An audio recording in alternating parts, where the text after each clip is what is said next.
ได้อยู่บ่ได้เออขับเนาะน้าแม่เนาะถือไปถือมามันก็ยืนแล้ว ถือไปถือมาก็ยืดกำกับเรื่องเงินแน่แล้วก็อันเรื่องการซื้อแน่ประมาณ พอดีครับพอดี พอดีอยู่บ่ พอดี เรื่องเป็นตรงทรง บ่ โอ้ยงาม เสื้อกันหนาวมันแบบสิแหละ โดยเสียกันหนาวป้าตะจะมางามได้เลยงามขึ้นร้อยเท่าเลยบัด สาธุ เอ้าอันนี้ปัญหาน่ะคือใส่แล้วปลดยากแล้วก็ใส่ยากถ้าตัวผู้เดียวน่ะบอกคำเดียวเลย ก็เพิ่นบ่ค่อยได้ใส่เสื้อแขนยาวเขาคิดว่าได้อันนี้คิดเองก็บ่ฮู้แหละ แม่น สำหรับบ่าวน้องเบิ่งนี่เป็นแต่แบบปลดยากนี่แหละนี่มันเดี๋ยว เด้อแต่ยามเราสิปลดนั่นน่ะคือสิปลดยาก จะได้อยู่ว่าขอมขอบใจขอบพระคุณที่รับชมและให้กำลังใจเช่นเก่าเช่นเคย FC เก่า FC ใหม่ให้กำลังใจลุงอ่านมาโดยตลอดและให้กำลังใจบ่าวน้องขอบพระคุณขอมขอบใจขอบพระคุณหลายเด้อ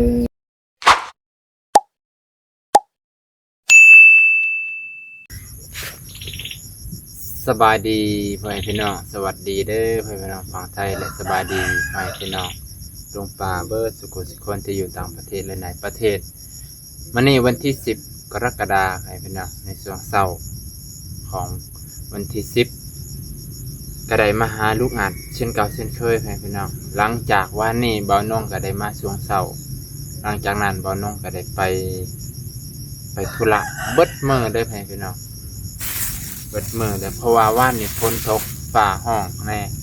บางบ่องกับฝนตกซื่อๆบ่าวน้องก็เลยไปถ่ายบรรยากาศน้ำขึ้นเนี่ยพอดีวันนี้บ่าวน้องก็ไปซื้อน้ำผึ้งให้เอ้ยเพิ่นเลยเนาะน้ำผึ้งเกือบเฮียของแท้เลยพี่น้องหอมแต่ว่ามันก็จะแบบน้ำผึ้งอยู่ดนเลยเนาะมันก็จะมีกลิ่นในนึงกลิ่นสมๆนะมันเป็นสมเสียได้พี่น้องสมของอนามันพี่น้องขวดละ3 ขวดละแสนพี่น้องตีเงินไทยกับประมาณ250ประมาณนี้ขวดละ200ขวดละ150ซื้อ2 ขวดบ่าวนงอันนึงแล้วก็ให้เพิ่นอันนึงเพราะบ่าวนงก็สิผสมยาให้กันตามแม่เพิ่นบอกเนาะแม่ฮักบ่าวนงเพิ่นแนะนำมายาดีหลายอย่างก็เลยสิลองเบิ่งคือกันไปเพิ่นเนาะพอดีเห็นพี่คนหนึ่งเพิ่นอันนั้นเพิ่นน้องเพิ่นคอมเมนต์ในช่องบ่าวน้องว่าซื้อซีมาโลซันให้ลุงอาบบ่าวน้องก็ได้จัดให้ซีมาโลซันนะซื้อพอดีสิเข้ามาบ่าวน้องก็ได้อ่านเบิ่งคอมเมนต์ก็เลยเห็นโอเคอ่านค่าเท่านี้ก็ใกล้ๆไปเนาะแล้วก็เบตาดีนนะเบตาดีนเนาะให้เพิ่นทาตีนเพิ่นนั่นแหละใช่ไหมครับทาตีนเป็นที่มันเป็นแผลนั่นแหละย่างยากเนาะบ้านนี้แล้วก็บ่าวน้องจัดตัวนี้ให้ไปเนาะโอ้เสื้อกันหนาว2 ตัวแล้วก็รองเท้าเกิบของลุงอาจคู่หนึ่งเสื้อกันหนาวทั้งของแม่เพิ่นของเอื้อยนั่นเนาะเอื้อยลุงอาจแล้วก็ของลุงอาจพื้นหนึ่งอะไรเป็นมูลค่านี่500,000 กีบอะไรเป็น500,000 กีบเพราะว่าเสื้อมันคุณภาพดีแน่เนาะแต่เป็นจ้ะเงินส่วนนี้ก็เป็นเงินของแม่คำแสนเด้อไว้พี่น้องแม่คำแสนเป็นห่วงเป็นใยลุงอาจที่เห็นว่าช่วงนี้มันเป็นอากาศหนาวไปพี่น้องเพิ่นก็ใส่เสื้อแขนสั้นเนาะคือเฮาก็ยังว่าเปลี่ยนง่ายไทยสะดวกของเพิ่นมันก็ลำบากแน่เนาะเพิ่นก็เลยเป็นห่วงเป็นใยเพิ่นจะซื้อให้ทั้งเอื้อยแล้วก็น้อง จะได้ก็ขอมอบขอบใจขอบคุณทุกคนก็แสดงความยินดีเลยก็ขอบพระคุณแม่คำแสนเด้อแม่พี่น้องอยู่ดีมีแห้งเจ็บจะได้ใครจะมีสุขภาพแข็งแรงเด้อแม่เด้อเนาะแม่ก็เพิ่นก็ซอยเต็มที่แม่พี่น้องซอยเต็มที่เพราะว่าแม่คำแสนเพิ่นเคยอยู่กับคนอ้ายของเพิ่นเป็นคนพิการให้กันเพิ่นก็เลยเห็นอกเห็นใจสำหรับคนพิการว่าต้องดูแลเอาใจใส่จังใดนะว่าพี่น้องเนาะวันนี้บ่าวน้องก็เลยมาแต่เช้าแน่เด้อพี่น้องเพิ่นจะได้กระพากเป็นกำลังใจให้แน่คนละไลค์คนละแชร์พี่น้องคนละติดตามแล้วก็อย่าขามโฆษณาเด้อพี่น้องขอบพระคุณครับไปพี่น้องเอ้ยเพราะว่าหลายแยกกันห่าง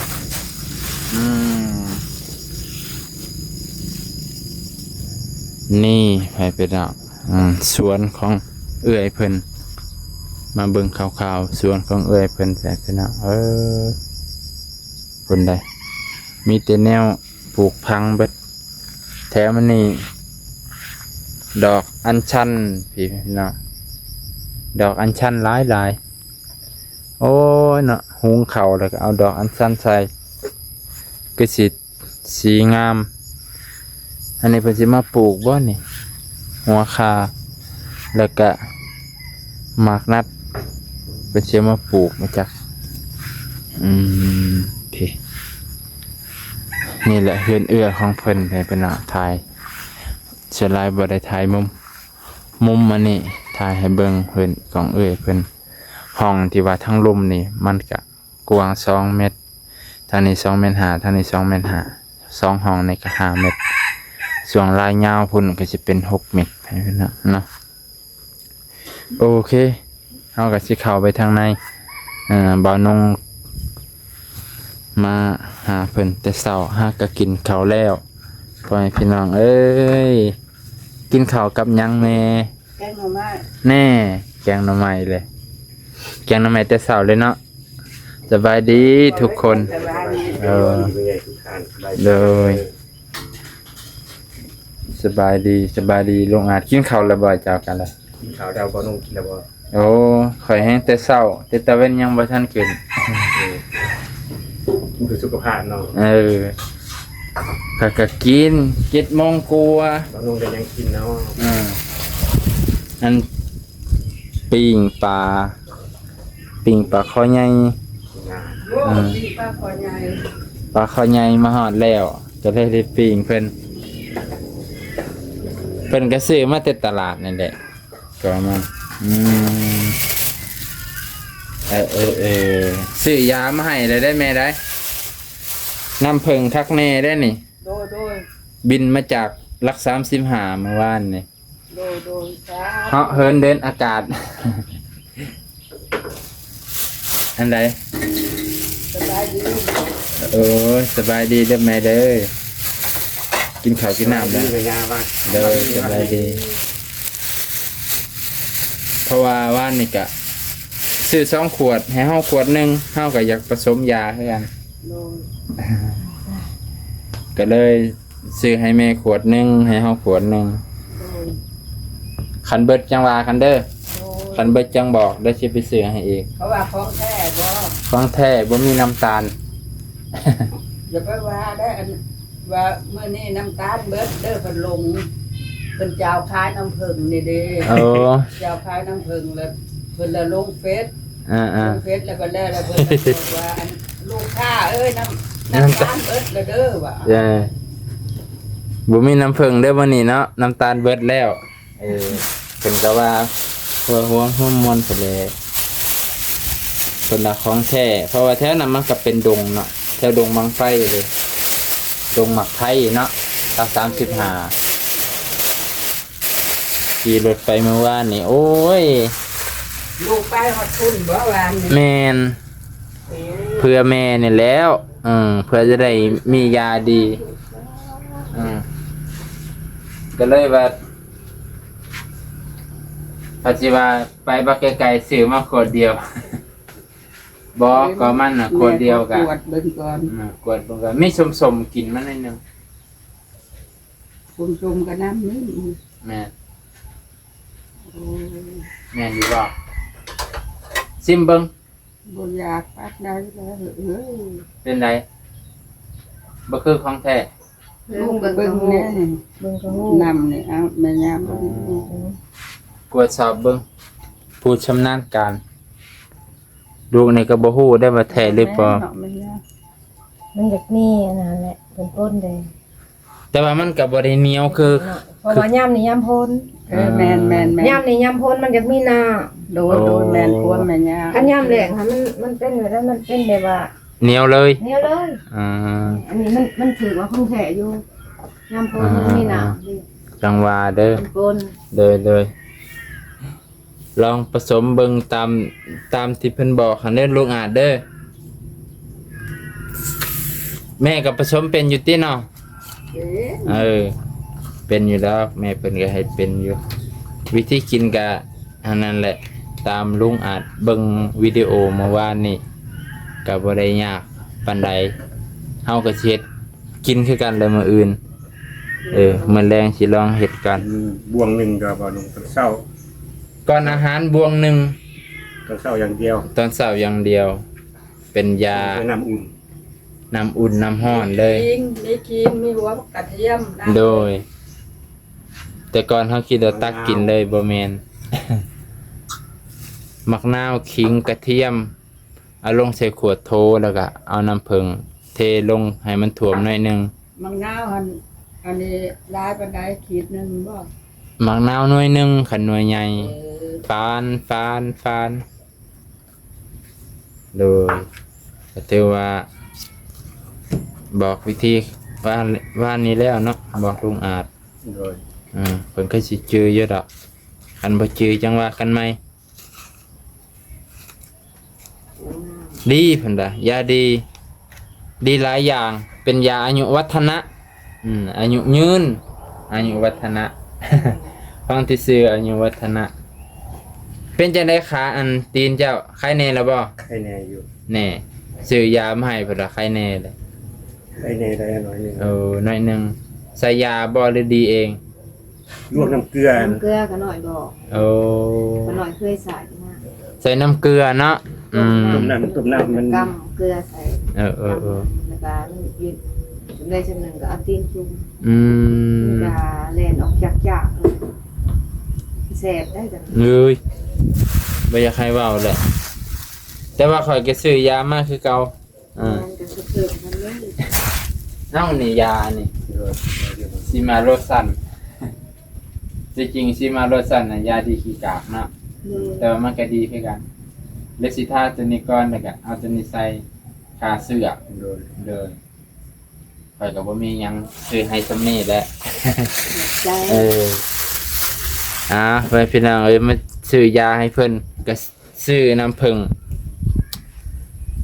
งว่าแท้หรือแท้ก็บ่ฮู้คือกัน แต่ว่าบ่น้องซิมเบิ่งมันแบบกินอยากเปรี้ยวๆนิดนึงจักว่าเปรี้ยวจากเขาบีบแล้วมันอยู่กับขี้มันหั่นเนาะ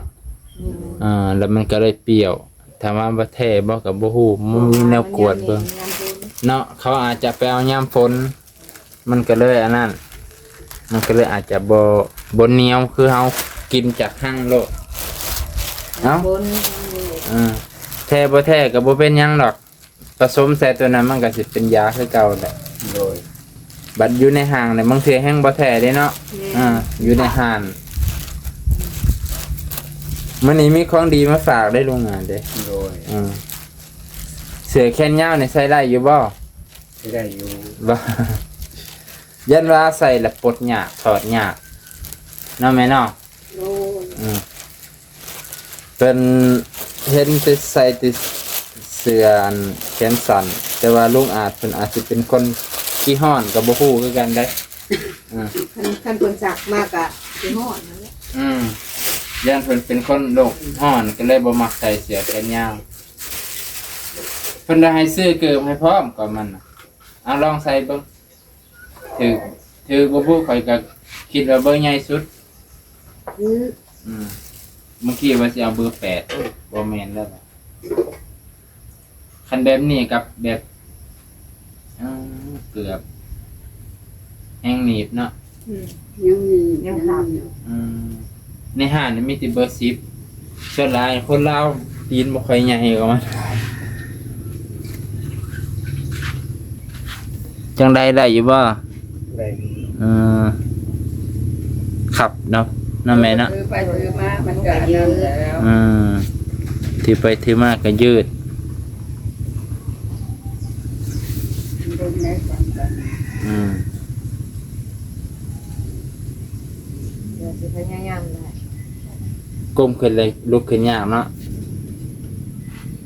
ธรรมดาแหละพี่น้องเอ้ยเป็นโรคอันนี้ก็ทำใจเนี่ยผู้เบิ่งอะทำใจแต่ว่าผู้เป็นก็สู้เอาไว้เลยเด้อเพื่อสิลบได้ย่านล่มก็พอพูดเนาะลุงอ่านเนาะ แต่มันคิดลงไปบาดเดียวนะ อย่ามันปึ้งใส่บาดเดียวนะมันเอานำไป เพราะว่ามันนักส่วนบนอยู่แล้วคนในความรู้สึกนะมันคือมันนักส่วนมาข้างล่างนี่มันเบา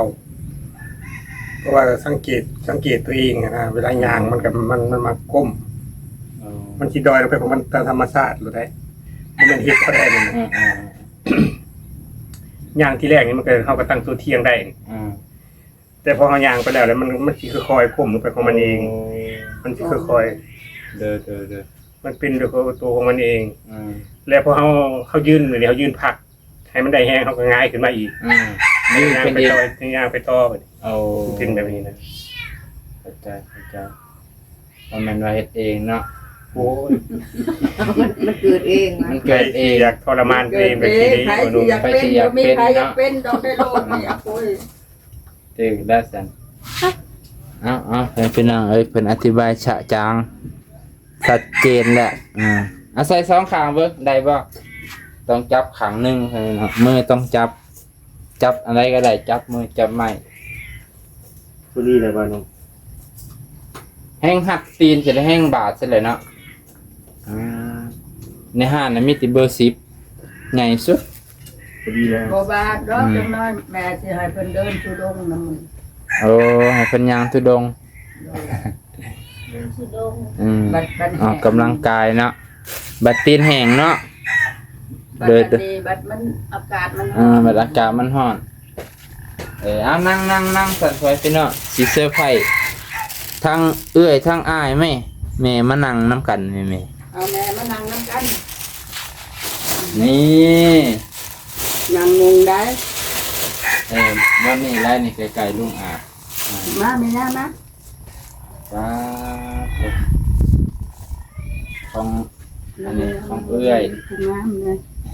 ผู้งามเลยอันนี้ อันนี้ของเอื้อย โดย จะไหนว่าซื้อให้แต่ลุงอาบเนาะเชื่อมใส่เบิ่งไหมขออนุญาตเด้อเชื่อมใส่เบิ่งได้อยู่บ่ ลูกพ่อแก่สักที กับโพมันสิได้บ่เพราะว่าเฮากับบ่เคยซื้อให้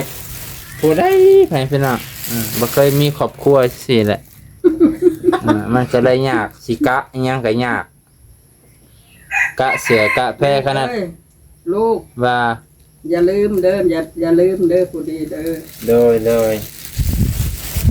แต่ว่าอันนี้ลูกกับบ่ได้อันนั้นเพราะว่าลูกก็ตามคำสั่งของ โอ้ย ของแม่เพิ่นเลยลูกก็ ก็ผู้ด้วย เฮ็ดบ่ได้ เพราะว่าอันแม่เพิ่นก็กำกับเรื่องเงินแน่แล้วก็อันเรื่องการซื้อแน่ก็มัน พอดีครับพอดี พอดีอยู่บ่ พอดี เรื่องเป็นตรงทรง บ่ โอ้ยงาม กันหนาวมันแบบสิแหละ โดยเสียกันหนาวป้าตะจะมางามได้เลยงามขึ้น100เท่าเลยบัด สาธุ เอ้า อันนี้ลุงอาจคือลุงอาจนี่ใหญ่กว่าหมู่เห็นเป็นน่ะใส่บ่ได้ก็สิคุมให้ใส่เลยมัน ให้ความอบอุ่น อันนี้แม่เพิ่นว่าให้ซื้อแบบเป็นหมวก เพราะว่ายามหนาวก็พอสิใส่หมวกแล้วก็นอนเลย อย่าว่านอนเลยแล้วมื้ออื่นก็เอามากระซื้อที่ ลองใส่เบิ่งปอนแขนมาเอามาจากหาดใหม่ๆได้นี่ก็ได้ อืม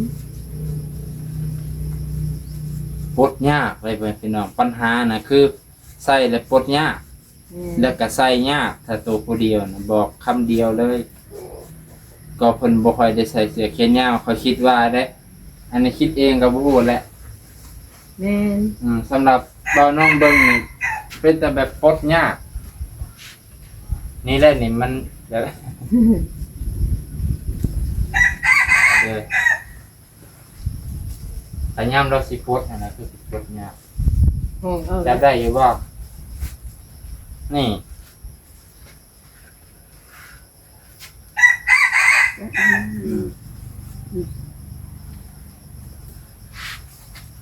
ได้บ่ ได้ รอขึ้นแล้วบัดนี้ฮ้อนบ่ลุงอาจข่อยก็ยังฮ้อนได้นี่เลยแล้วจังไหนจังปลดใส่ให้เพิ่นเบิ่งกันว่าซื้อให้เพิ่นแล้วเด้อไปพี่น้องเอ้ย งามแล้วเด้อ เดี๋ยวนะขอบใจแม่คำแสนผู้เก่านั่นน่ะเด้ แม่ อ คำแสนที่ซื้อเสื้อมาให้ ขอบใจแม่คำแสนเด้อขอให้แม่มีอายุวันนะสุขะภระให้มันให้ยืนเงินไหลนองทองไหลโฮมขอให้เจริญหุ่งเฮืองเข้มแข็งสา สา ธุ ธุเพิ่นก็อยู่ประเทศออสเตรเลียจักไกลสำใดก็บ่ฮู้บ่เคยไปข้ามน้ำข้ามทะเลข้าม ใจ ทะเล เด้อแม่คำแสนเด้อที่ซื้อเสื้อมาให้ลูกเด้อขอให้แม่มีสุขภาพร่างกายแข็งแรงปราศจากโรคภัยไข้เจ็บไม่ได้เงินชีวิตเงินแสนแม่มือไม้ได้แก้วมันนี่โซ่ตัวให้ให้มาพานมาให้ให้มาเบียดแต่คิดจังไรแค่จะได้เข้ามาแค่ทุกหันเด้อ แม่ย่าทั้ง สาธุเด้อคุณแม่ที่มาสวยเรืออุดหนุนลูกเก่าทั้งที่เส้นที่ดูดึกอยู่ใกล้แล้วมีนำอกน้ำใจมาสวยความสิตกถูกข์ได้ยากในความเจ็บปวดอนาถานี่เขาให้เป็นบุญอันประเสริฐของคุณแม่เด้อ ขอให้คุณแม่ คุณ สว แม่ ย ส กวง วย ก ก ว ว ง งกวงไปกว่าเด้อ โดยก็มันน่ะเพิ่นก็คือบ้านน้องแจงเมื่อก่อนนั่นแหละเพิ่นก็เห็นลุงอาจใส่ที่เสื้อแขนสั้นแต่ก็บ่ฮู้ในความรู้สึกของลุงอาจจะเป็นคนโรคขี้ร้อนนี่บ่บางเทื่อเพิ่นอาจจะร้อนหรือเพิ่นอาจจะใส่ยากลำบากคือทรงขาสั้นนี่เพิ่นก็อยากให้ซื้อทรงขายาวแต่บ่ฮู้ว่าลุงอาจต้องการบ่ ชมค้าครึ่งนี่นี่เด้ ขาครึ่งนี่เนาะ แม่จีนชมยีนเด้แบบนี้ เลยแต่มันครึ่งเนาะ นี่โดย ประมาณพวกเข้าเป็นประมาณนี้เบอร์ยังของเจ้าเนี่ย30 30 เดือ30เมื่อกี้ถามอยู่ว่าโอ๊ยไปถามก่อนจะไหนซื้อผิดขนาดมันสิยากฮ้อนป่ะตอนนี้ อ่อนเลย แน่ฮ้อนได้เป็นหนัง เดี๋ยวออก ก็มันหันลูกอาจบางคนเป็นคนฮ้อนแน่ก็มันหันนะ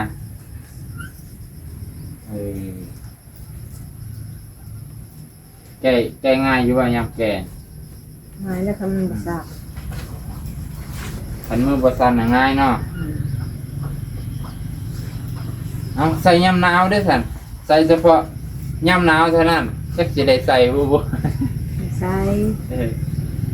มันใส่ยากเว้ยพี่น้องก็มันนั่นต้องอ่านเข้าใจเราอยู่จะให้แต่ คิดว่าว่าน้องที่ซื้อเป็นเสื้อ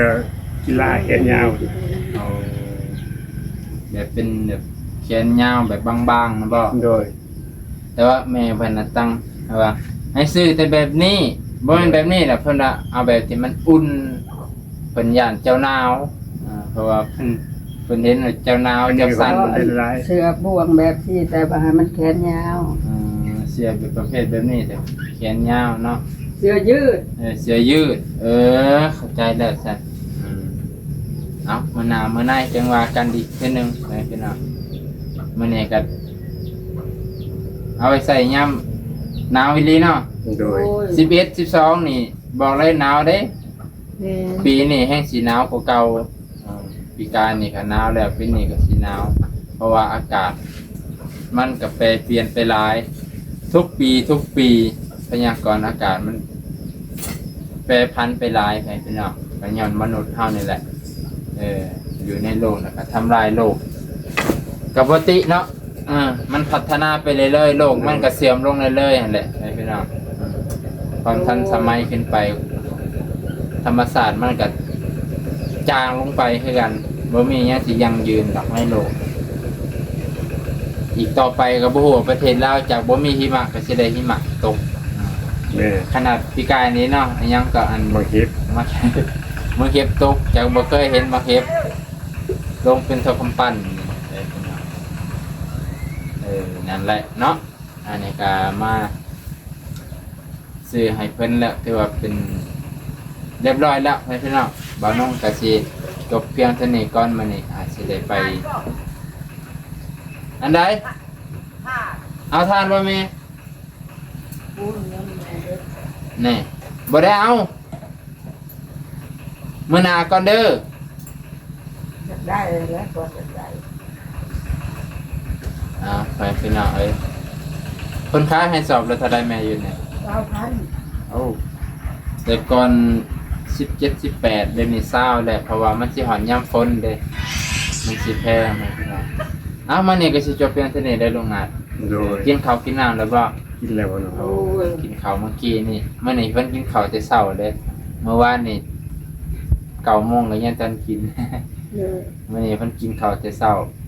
โอเคนะเพราะมันอยู่ใกล้แถวเฮือนบ่าวน้อง คือ นี่ ไปซ้ายมื้อนี้ สิไปเวียกต่อแม่ เออ ก็ไปแบบนี้แหละ แม่ก็ยังให้อันแก้ไขอันผู้นี้อัน เอา เสาเฮือนหั่นนะแหละแม่ว่าอยากชวนไปหอเพิ่น ไปหอเพิ่นบ่ โดย ไปตอนนี้บ่แหละ ไปตอนนี้แหละ เดี๋ยวคันไปตอนนี้ก็ดีกันเดี๋ยวจะได้มีเวลาโอเคไปพี่น้องสิจบเพียงเท่านี้ก่อนในช่วงเช้าขอมกขอบใจเดี๋ยว EP ต่อไปก็สิไปเฮือนแม่เพิ่น